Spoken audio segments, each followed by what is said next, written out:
యేసుక్రీస్తు నామమున ఎందుకు నా వందనాలు. ఇదైన వాక్య ధ్యాన నిమిత్తము అపోస్తుల కార్యములు 3వ అధ్యాయము 20వ వచనం చదువుకుందాము. మీ కొరకు నియమించిన క్రీస్తు యేసును ఆయన పంపునట్లు మీ పాపములు తుడిచివేయబడి నిమిత్తమును మారు మనసు నంది తిరుగుడి. దేవునికి స్తోత్రం. హల్లెలూయా, హల్లెలూయా, హల్లెలూయా. క్రీస్తునందు ప్రియులైన సహోదరి సహోదరులారా, మీ అందరికీ నా హృదయపు లోతులో నుంచి ప్రత్యేకమైన వందనాలు తెలియజేస్తున్నానండి. మరొక పర్యాయం ఇలా దేవుని వాక్యాన్ని, జీవము గల దేవుని వాక్యాన్ని చేతపట్టుకొని, జీవవాక్యాన్ని చేతపట్టుకొని జ్యోతులలాగా ప్రకాశించడానికి దేవుడు మనకు అవకాశం ఇచ్చాడు. చీకటితో అంధకారముతో నిండిన ఈ లోకంలో వాక్యపు వెలుగు వెల్లడి చేయడానికి దేవుడు మనల్ని వాడుకుంటున్న విధానం కొరకే నేను దేవుణ్ణి స్తుతిస్తున్నాను. స్తోత్రం. హల్లెలూయా. మీరందరూ క్షేమంగా ఉన్నారని నేను భావిస్తున్నాను. మీ ప్రార్థన మనవులు ఖచ్చితంగా మాకు తెలియజేయాల్సిందిగా కోరుతున్నాం. స్తోత్రం.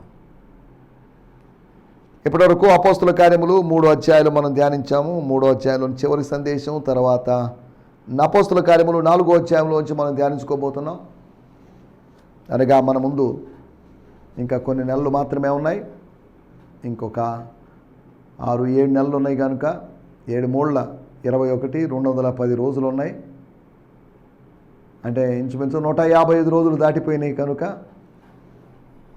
మనం కార్యక్రమాల్లో ముందుకు సాగుతున్నాం. మనకు 5 నెలలు, 5వ నెలలో చివరి రోజుకు వచ్చేసాం. కాలం ఎంత త్వరగా గతించిపోతుందో ఆలోచించండి. వెనకాక మొన్న హ్యాపీ న్యూ ఇయర్ అని చెప్పుకుంటున్నట్టుగా కొత్త సంవత్సరం వచ్చిందని అనుకున్నాం.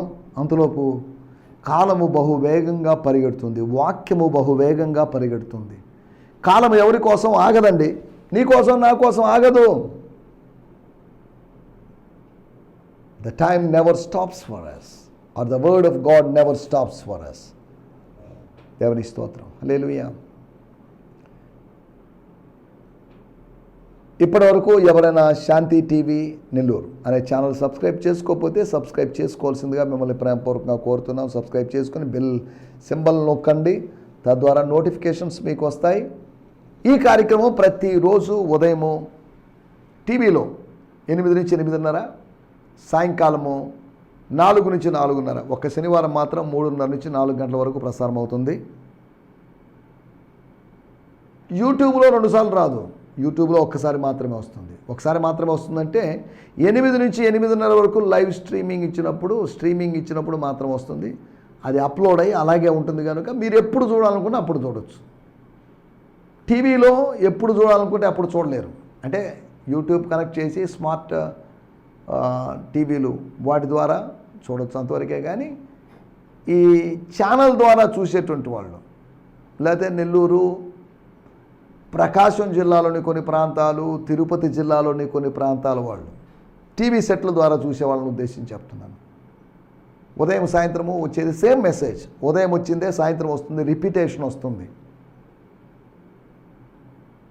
తర్వాత ఒకవేళ ఈ 2 చూడలేదనుకోండి, మీరు యూట్యూబ్లోకి వెళ్ళిపోయి మీరు సెర్చ్ చేసినట్లయితే ఇందులో దొరుకుతాయి. అందులో నా ఇమేజెస్ అన్నీ కనిపిస్తాయి.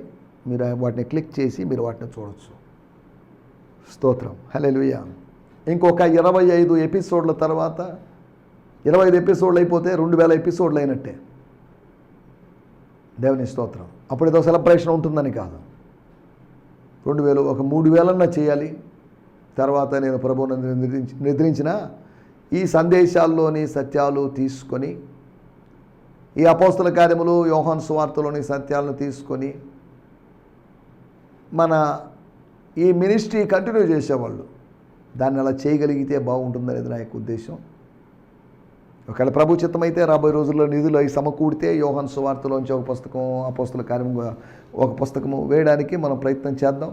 దానికి ఆర్థిక వనరులు కావాలి, దేవుడు ఇవ్వాలి, దేవుడు ఇస్తాడు. దేవుని స్తోత్రం.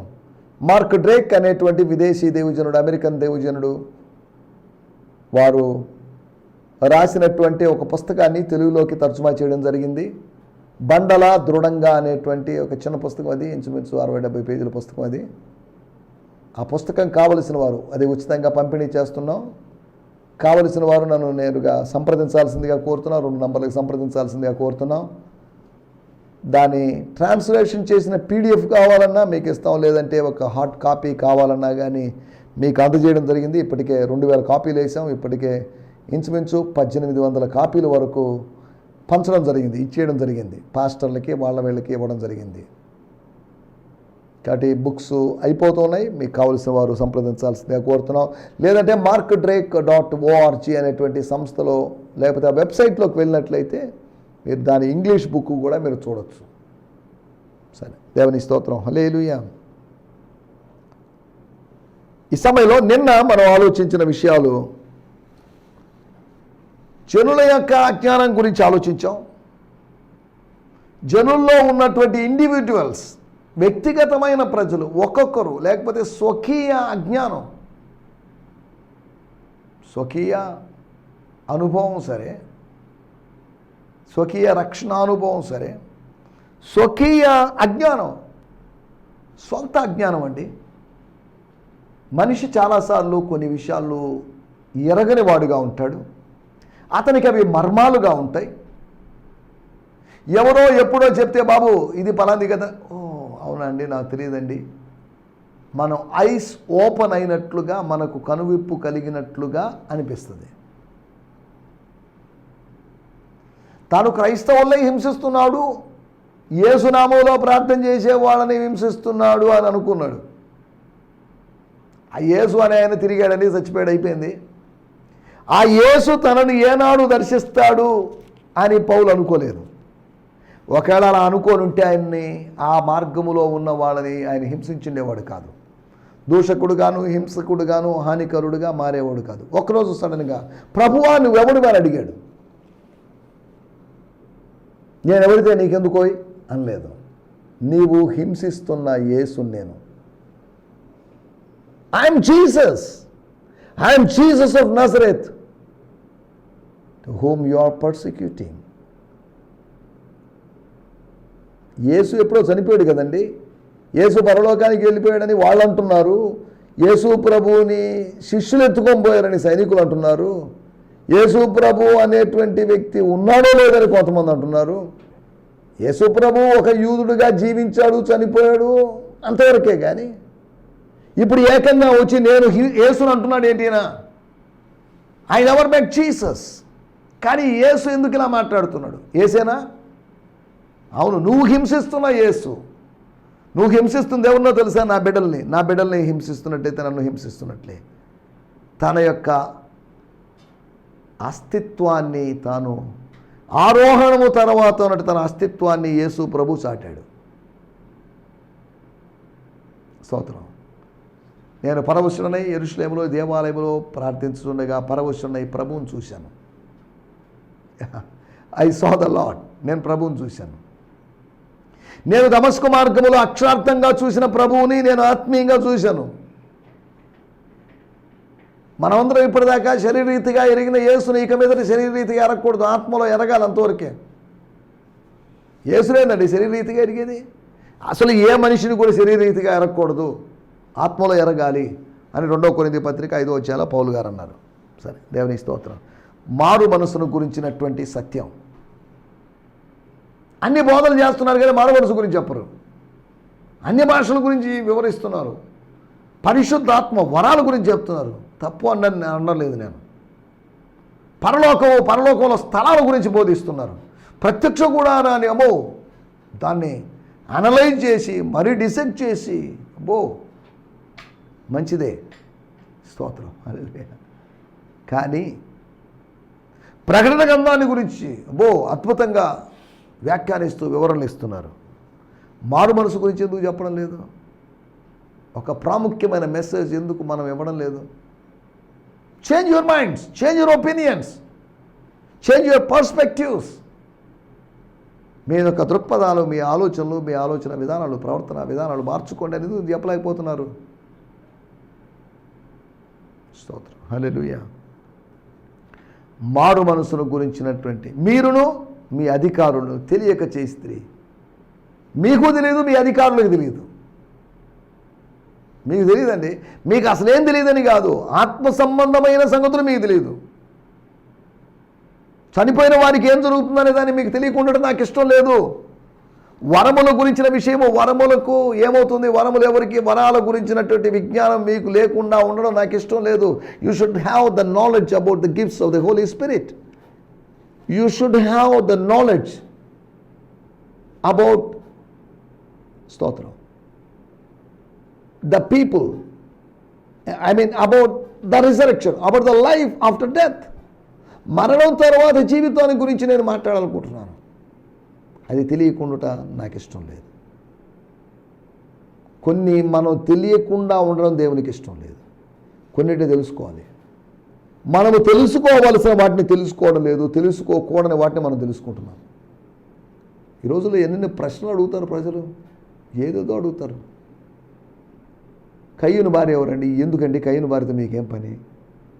కయ్యూను భార్య ఎవరు? దాన్ని తెలుసుకుంటే మీకేమొస్తుంది?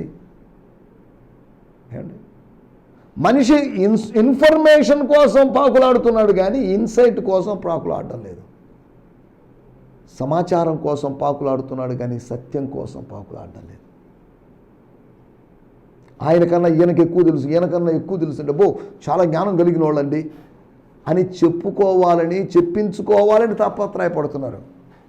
మాకేం తెలుసండి, మాకేం తెలియదని పబ్లిక్లో చెప్పగలరా వీళ్ళు? ఎవరైనా ప్రసంగికులు, పెద్ద ప్రసంగికులు? నాలాంటి తెలివి తక్కువ వాడు ప్రపంచంలో ఎవరు లేరని చెప్పగలరా? ఒక తత్వవేత్త చెప్పిన విషయం, ఒక గ్రీక్ తత్వవేత్త, I know one thing that I know nothing. నాకు ఏమీ తెలియదు అనే సంగతి నాకు తెలుసు అని చెప్పాడు. మనకన్నీ తెలుసు అని కొంతమంది టైటిల్స్ పెట్టుకుంటున్నారు, ఆత్మజ్ఞాని, బ్రహ్మజ్ఞాని, దైవజ్ఞాని అని. ఎందుకండి ఇవన్నీ? స్తోత్రం. నువ్వు ఒకవేళ జ్ఞాని అయ్యావు అంటే సొలొమోను కన్నా జ్ఞానివి కాదుగా, సొలొమోను కన్నా గొప్పవాడైన యేసుక్రీస్తు కన్నా జ్ఞానివి కాదుగా. నీకేదో 4 వాక్యాలు తెలుసును, 4 వాక్యాల వివరణ తెలుసు అని చెప్పేసి నీ జ్ఞానము నిన్ను ఉప్పొంగ చేస్తుంది. ఈ రోజుల్లో కొంతమంది యూట్యూబ్ ఛానల్లో ఉన్న వాళ్ళ జ్ఞానము వాళ్ళని ఉప్పొంగ చేస్తుంది. అతిశయోక్తులు మాట్లాడుతున్నారు, అతిశయంగా మాట్లాడుతున్నారు. వాళ్ళ ఆత్మీయులు కాదు. స్తోత్రం, హల్లెలూయా. నీకు ఎంత జ్ఞానం ఉంది, జ్ఞానం తెలుసని కాదు, ఆ తెలిసిన జ్ఞానాన్ని నువ్వు ఎలా వినియోగించుకుంటున్నావు? అతను మంచి జ్ఞాని కానండి, ఆయనకి 2 భార్యలండి, 3 భార్యలండి, ఏం లాభం అప్పటికి? ఏం తెలుసుకున్నావు అనేది కాదు, ఆ తెలుసుకున్న దాన్ని ఎంత వినియోగించుకున్నాం అనేదే ప్రాముఖ్యమైన విషయం.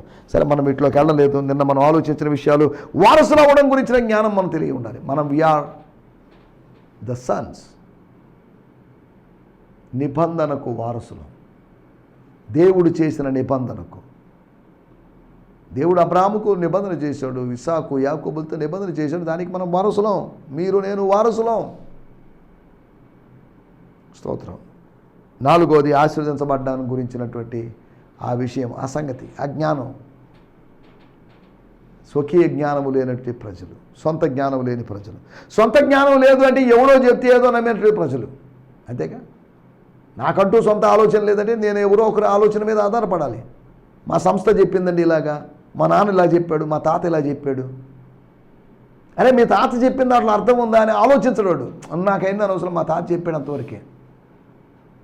పారంపర్యాచారాలు అంటే ఇదే. ప్రశ్నించకుండా వాటిని కొనసాగిస్తూ ముందుకు సాగుతున్నాం మనం. సరే, దేవుని స్తోత్రం, హల్లెలూయా. రండి, ఈ సమయంలో మనం ఈ దినము ధ్యానము కొరకై ఏర్పాటు చేయబడిన లేఖన భాగము అపోస్తుల కార్యములు 3వ అధ్యాయము 20వ వచనం. మీ కొరకు నియమించిన క్రీస్తు యేసును, మీ కొరకు దేవుడు, అనగా ఇశ్రాయేలు ప్రజలారా, దేవుడు మీ కొరకు నియమించిన క్రీస్తు యేసును, అనగా తన కుమారుడైన తన సేవకుడైన క్రీస్తు యేసును ఆయన పంపునట్లును, మీ పాపములు తుడిచివేయబడు నిమిత్తమును, మీరు చేసినటువంటి పాపములు, జన్మ పాపము, కర్మ పాపము, లేదా రహస్య పాపము, బహిరంగ పాపము, ఏ పాపం ఏమైనా కానివ్వండి, చిన్న పాపాలు కానివ్వండి, పెద్ద పాపాలు కానివ్వండి, పాపములు తుడిచివేయబడు నిమిత్తమును మారు మనసు నుండి తిరుగుడి. స్తోత్రం, హల్లెలూయా. తిరగండి బాబు, నా వైపు తిరగండి కాదు, నన్ను చూడండి అని కాదు పేతురు చెప్పింది. మీరు దేవుని వైపు తిరగండి. Turn unto the Lord, turn towards the Lord. అపోస్తుల కార్యములు 3వ అధ్యాయం 20వ వచనం మన మూల వాక్యం కనుక నేను బ్రియాన్ సిమ్మన్స్ గారు తర్జుమా చదువుతాను, తర్వాత వాడుక భాషలో మన మధ్యవంటి పాస్టర్ డి విజయరత్నం గారు చదువుతారు. And he will send you Jesus, the Messiah, the appointed one. Stotram. The Aramaic can be translated, he will send you all that has been already prepared for you through Jesus, the anointed one.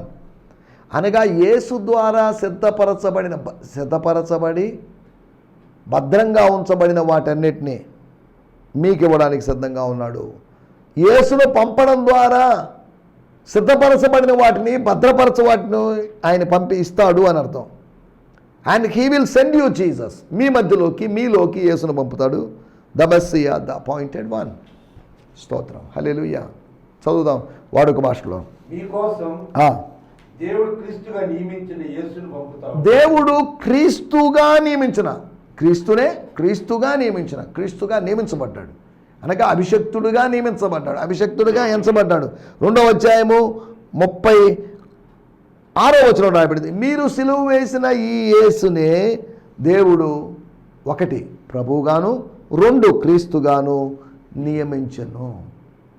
ప్రభువుగాను క్రీస్తు. తాను ప్రభు అయి ఉండగానే తాను పంపిన వానిని, తన చిత్తము నెరవేర్చిన వానిని, తన కుమారుడు అనబడిన వాణ్ణి, తన దేవత్వంలో భాగమైన వాణ్ణి క్రీస్తుగా హీ అపాయింటెడ్. క్రీస్తుగా నియమించాడు, న్యాయాధిపతిగా నియమించాడు. He was appointed. దేవుని స్తోత్రం, దేవుని స్తోత్రం. మనం ఆలోచిస్తున్న విషయాలు ఇక్కడ ఒక పాయింట్, నేను ఒక చిన్న మాట గుర్తు చేయాలనుకుంటున్నాను. మీ పాపములు తుడిచివేయబడు నిమిత్తం. పాపములు, మన పాపాలకు ఏమవుతుంది? 5 విషయాలు మీకు త్వరగా జ్ఞాపకం చేయాలని ఆశిస్తున్నాను. మీ పాపాలు, నా పాపాలు, అందరి పాపాలకు ఏమవుతుంది? What would happen to the sins? పాపాలుగానే ఉండిపోతాయా? పాప దహనం జరగదా? పాపం మాయమవడం జరగదా? పాపం అదృశ్యమవడం జరగదా? పాపము ఉంది, పరిశుద్ధత లోకంలో ఉంది. పాపమే అధికంగా ఉంది, పరిశుద్ధత తక్కువే ఉంది. ఇక్కడ రాయబడిన మాటలు 5 విషయాలు పాపాలకు సంబంధించిన విషయం. పాపశాస్త్రం కాదు ఇది, మళ్ళీ పాపాల గురించి కొన్ని విషయాలు మీకు జ్ఞాపకం చేస్తాను. నంబర్ 1, పాపములు తుడిచివేయబడు నిమిత్తం. చూడండి, ఇక్కడ ఒక టిష్యూ పేపర్ ఉంది. ఎందుకు పెట్టారు? ఈ టిష్యూ పేపర్ యొక్క ఉద్దేశం తుడుచుకోవడం. చెమట పట్టింది, తుడుచుకున్నాం, బాగా తుడుచుకున్నాం. తుడుచుకున్న తర్వాత ఏం జరిగింది? నాకు పట్టిన చెమట లేకుండా పోయింది. నా బాడీని కూల్ చేయడం కోసం, వేడెక్కుతున్న నా శరీరాన్ని చల్లబరచడం కోసం చెమట పట్టడం, స్వెట్టింగ్ అనేటువంటి సిస్టాన్ని దేవుడు పెట్టాడు. దేవుడు నేలను, భూమిని ఆవిరి చేత తడుపుతున్నాడు అన్నట్టుగా మన శరీరములో ఉన్న నీటి శాతము చేత మన దేహమును తడుపుతున్నాడు. దేహ ఉపరితలాన్ని, మన చర్మపు స్వేద రంధ్రాల్లోంచి వచ్చినట్టు స్వేదము చేత తడుపుతున్నాడు. తుడిచివేయబడి నిమిత్తం. తుడిచివేసిన తర్వాత ఫ్రెష్ అయిపోయాం. ముఖం కడుక్కున్నాం, నీటి చుక్కలు లేకపోతే నీళ్ళు ఉన్నాయి, దాన్ని తుడుచుకున్నాం. లేకపోతే ముఖం డట్టీగా ఉందని, మురికిగా ఉందని సబ్బు రాసుకున్నాను, నేను కడుక్కున్నాను, కానీ అక్కడక్కడ సబ్బు మిగిలిపోయింది, కానీ దాన్ని తుడుచుకున్నప్పుడు లేకుండా ఉంటుంది. ఇక్కడ రాయబడిన మాట పాపాల విషయంలో జరగాల్సిన విషయం, పాపములు తుడిచివేయబడి నిమిత్తం. భూమి బలాత్కారంతో నిండి ఉన్నది, కాబట్టి నేనేం చేయాలనుకుంటున్నాను అని దేవుడు నోవహుతో చెప్పాడు. నోవహు, ఐ వాంట్ టు స్వీప్. తుడిచివేయబడాలనుకుంటున్నాను, మనుషుల్ని తుడిచివేయాలనుకుంటున్నాను. బలాత్కారులైన మనుషుల్ని, బలాత్కారము చేయడంలో ఆనందిస్తున్న వారిని నేను చెరిపివేయాలని, నెఫీలు అనబడిన వాళ్ళని నేను చెరిపివేయాలని, రాక్షసులు అనబడిన వాళ్ళు, జైంట్స్ అనబడిన వాళ్ళని నేను చెరిపివేయాలనుకుంటున్నాను. మళ్ళీ తర్వాత ఒక కొత్త ఆకాశం, కొత్త భూమి ఏర్పడుతుంది, వేరే విషయం. ఒక న్యూ క్రియేషన్ లాగా ఉంటుంది. నువ్వు, నీ కుటుంబం మిగులుతారు. మళ్ళీ అక్కడి నుంచి రీస్టార్ట్ చేస్తాను నేను. ఆదాముతో స్టార్ట్ చేసిన దేవుడు నోవహుతో రీస్టార్ట్ చేశాడు, మళ్ళీ అబ్రహాముతో రీస్టార్ట్ చేశాడు, మళ్ళీ తర్వాత క్రీస్తుతో మరింతగా రీస్టార్ట్ చేశాడు. రీస్టార్ట్ చేయడం మనకు కొద్ది కష్టమే, కానీ దేవుడు రీస్టార్ట్ చేయడానికి ఇష్టపడుతున్నాడు, రీక్రియేట్ చేయడానికి ఇష్టపడుతున్నాడు, నూతన సృష్టిగా మార్చడానికి ఇష్టపడుతున్నాడు. ఆదికాండం 1వ అధ్యాయంలో సృష్టి జరిగింది. లోపల నీ ఆంతర్యములో మార్పులు చేర్పులు చేసి నీ ఆంతర్యాన్ని, నీ రాతి హృదయాన్ని తీసివేసి మాంసపు హృదయాన్ని ఇచ్చేసి you become a new man. ఒక కొత్త మనిషిగా, కొత్త స్త్రీగా, కొత్త పురుషుడిగా మారావు. సృష్టి చేసిన వాడు, బాహ్య సృష్టిని చేసిన వాడు ఆంతర్యములో సృష్టి చేయగలడు. బాహ్యాన్ని మార్చిన వాడు లోపల కూడా మార్చగలడు కదా. ఒక కప్పు కడుగుతున్నాం, బయట క్లీన్ చేయగలిగినప్పుడు లోపల కూడా క్లీన్ చేసే అవకాశం ఉంది. కానీ అదే సమయంలో ఒక ఫ్లాస్క్ ఉంది, బయట శుభ్రం చేసినంత సులభంగా లోపల శుభ్రం చేయలేం. అంటే మానవునికి లోపల శుభ్రం చేసుకోవడానికి పరిమితులు ఉన్నాయి, కానీ బాహ్యంగా మాత్రం ఎన్నిసార్లు అయినా స్నానం చేయొచ్చు, ఎన్నిసార్లు నీళ్ళలో మునిగి లేవచ్చు. మత్తయి సువార్త 23వ అధ్యాయంలో యేసు ప్రభు అందుకని అంటాడు, ఓ గుడ్డి పరిసయుడా, మొదట పాత్రను లోపల శుద్ధి చేసుకో. వాళ్ళు గిన్నెలు కడుక్కోవడం గురించి ఆయన కాదు మాట్లాడింది, ఆత్మ లేకపోతే ఆంతర్య జీవితంలో శుద్ధీకరణ, ఇన్నర్ క్లెన్జింగ్ గురించి మాట్లాడాడు. మీ మతము బాహ్య శుద్ధీకరణకు ప్రాధాన్యత ఇస్తుంది. బాహ్య శుద్ధీకరణ కాదు, ఆంతర్య శుద్ధీకరణ. బాహ్యమునకు యూదుడైన వాడు యూదుడు కాదు, ఆంతర్యమున యూదుడైన వాడే యూదుడు. యూదుడు అనే దానికోసం కూడా ఒక కొత్త నిర్వచనం చెప్పాడు యేసు ప్రభు, పౌలు ద్వారా చెప్పించాడు. చదువుదాం, ఆ మాట చదువుదాం. రోమీలకు రాసిన పత్రిక 2వ అధ్యాయం 28వ వచనం. బాహ్యమునకు యూదుడైన వాడు యూదుడు కాదు.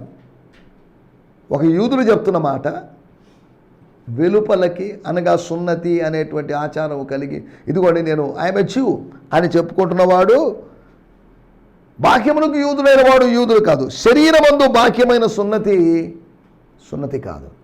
సున్నతి అంటున్న దాన్ని కూడా సున్నతి కాదు అంటున్నాడు. శరీరమందు బాహ్యం అయితే అంతరంగమందు యూదుడైన వాడే యూదుడు. ఎవరంటే యూదుడు? అంతరంగమందు యూదుడైన వాడే. మరియు సున్నతి హృదయ సంబంధమైనది, ఆత్మయందే జరుగునదే కానీ అక్షరం వలన జరిగింది కాదు. సరే, మనం వీటిలో కట్టలేదు. స్తోత్రం. ఒకటి, పాపములు తుడిచివేయబడాలి. రెండో విషయాన్ని నేను మీకు జ్ఞాపకం చేస్తాను. అపోస్తుల కార్యములు 2వ అధ్యాయం 38వ వచనం. మీరు మారు మనసు పొంది పాప క్షమాపణ నిమిత్తము ప్రతివాడు యేసుక్రీస్తు నామమున బాప్తిస్మం పొందుడి, అప్పుడు మీరు పరిశుద్ధాత్మను వరమును పొందుదురు. పాప క్షమాపణ నిమిత్తం. దేని నిమిత్తం అంట? For the forgiveness of your sins. మీ పాపాలు క్షమించబడాలి.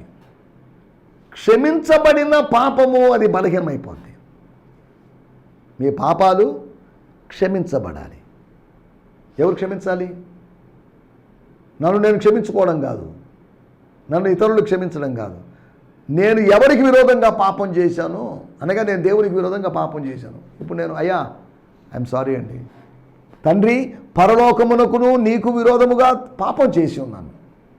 మానవుడు చేసే ప్రతి పాపము దేవునికి విరోధంగా జరిగేదే. దేవుని స్తోత్రం. పాప క్షమాపణ జరగాలి. పాప క్షమాపణ జరిగినప్పుడు పాపము నిర్వీర్యమైపోతుంది, బలహీనమైపోతుంది, ఎఫెక్టివ్నెస్ని కోల్పోతుంది. స్తోత్రం. హల్లెలూయా. ఒకటి, పాపములు తుడిచివేయబడాలి. రెండోది, పాపములు క్షమించబడాలి. మూడవది, అపోస్తుల కార్యములు 22వ అధ్యాయం 16వ వచనం. గనుక తరువు చేత ఎందుకు లేచి ఆయన నామమును బట్టి ప్రార్థన చేసి బాప్తిస్మం పొంది నీ పాపములను కడిగి వేసుకోమని. నీ పాపాలు కడిగి వేసుకో.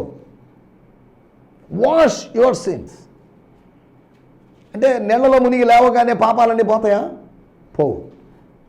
బాప్తిజం తీసుకోగానే పాపాలన్నీ పోవు. అనగా దీని గురించి నేను ఇంతకుముందు కూడా వివరించాను, ఇప్పుడు నేను దాన్ని వివరించే సమయం లేదు కనుక పాపములు కడిగి వేయబడాలి.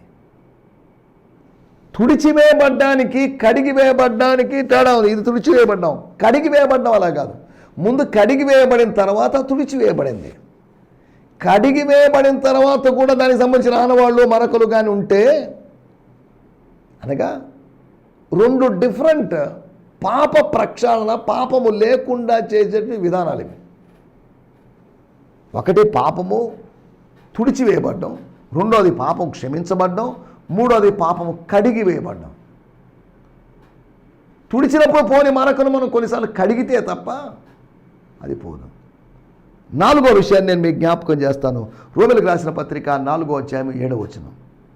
పాపానికి తన అతిక్రమలకు పరిహారం పొందినవాడు పరిహారము నొందాలి.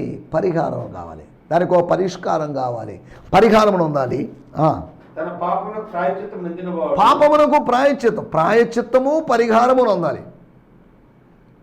హలో, నేను చెల్లిస్తానండి ఆ పెనాల్టీ. అతనికి ఏదో ఫైన్ వేశారుగా, నేను కడతానండి. చూసారా, మనకు రావలసిన పెనాల్టీని ఆయన భరించాడు. మనకు రావలసిన పెనాల్టీ మరణం. పరిహారం చెల్లించాడు. తన మరణం ద్వారా ఆయన పరిహారం చెల్లించాడు.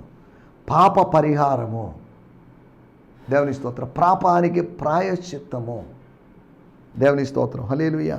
మనం ఆలోచిస్తున్న మాటలు, పాపాలకు ఏం జరుగుతుంది, దేవుని సన్నిధిలో పాపం ఏమైపోతుంది, పాపం అంతర్ధానం అవుతుంది. పాపము యొక్క అంతర్ధానం, పాపం అదృశ్యం కావడానికి గురించి మనం మాట్లాడుకుంటున్నాం. పాపము తుడిచివేయబడాలి, రెండోది పాపం క్షమించబడాలి, పాపము కడిగి వేయబడాలి, పాపము పరిహరించబడాలి, లేదంటే పాపానికి ప్రాయశ్చిత్తం కలగాలి. 5వ విషయం నేను చెప్పి ముగిస్తాను. రోమీయులకు రాసిన పత్రిక 6వ అధ్యాయం 7వ వచనం. చనిపోయిన వాడు పాప విముక్తుడని తీర్పు పొంది ఉన్నాడు. చనిపోయిన వాడు పాప విముక్తుడని తీర్పు పొందాను. చచ్చిపోయినాడు, డెడ్ బాడీ, సమాధిలో ఉన్నాడు. పాపం చేసే అవకాశం ఉందా? సిగరెట్ కాల్చే అవకాశం, సినిమా చూసే అవకాశం ఉందా? లేదు. బాక్స్లో ఉన్నాడు, ఫ్రీజర్ బాక్స్లో ఉన్నా, మామూలు పెట్టెలో ఉన్నా, లేకపోతే సమాధిలో ఉన్నా కానీ చేసే అవకాశం లేదు. పాపము చేసేవాడు పాప విముక్తుడు కావాలి. విముక్తి అంటే విడుదల, ఒక డెలివరెన్స్ కావాలి, ఒక విడుదల కావాలి.